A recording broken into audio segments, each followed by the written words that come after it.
Ano ang kayang hamakin ng pagmamahal mo? Hindi ko na alam ang nararapat kong gawin. Noong una ay si Ama ang nawalay sa akin.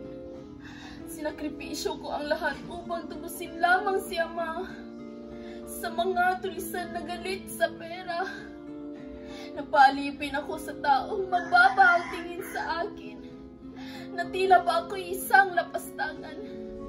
Ngayon, pati si Basilio ay nais iwalay sa akin ng tadhana. Si Basilio na walang ibang nais kundi ang kabutihan ng bayang ito. Ang aking Basilio, o Diyos ko, kung tunay na napakabuti ang nais mo, bakit tila puro pagpapasakit ang ipinamamalas mo sa akin? Ano ang iyong dahilan at ako'y pinagkaitahan ng kalayaan sa aking sariling bayan? Ito ba ang iyong nais? Ito ba ang tila ako'y unti-unting nawawala ng lakas at tibay ng loob upang harapin ang bawat araw?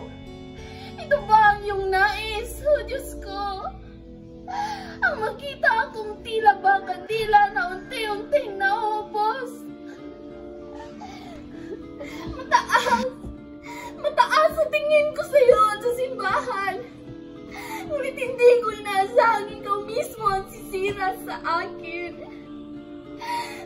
Hindi ko kayang harapin ang aking Ama na may pirabirasang pagkatao. Hindi ko kayang harapin ang aking kasintahan habang ramdam ko ang iyong mga palad sa aking katawan. At mas lalong hindi ko kayang harapin ang aking bayan na may pag-aalinlangan sa aking kakayahang lumaban. Mas mabuti pa na tapusin na ang paghihirap na ito ngayon mismo. Ako si Juliana de Jesus. Huli kong tawagin ng nakararami. Narawa ang isang Pilipina na kayang hamakin ang lahat para sa kanyang minamahal. Kahit pa kapalit nito'y sarili, puri at tanga.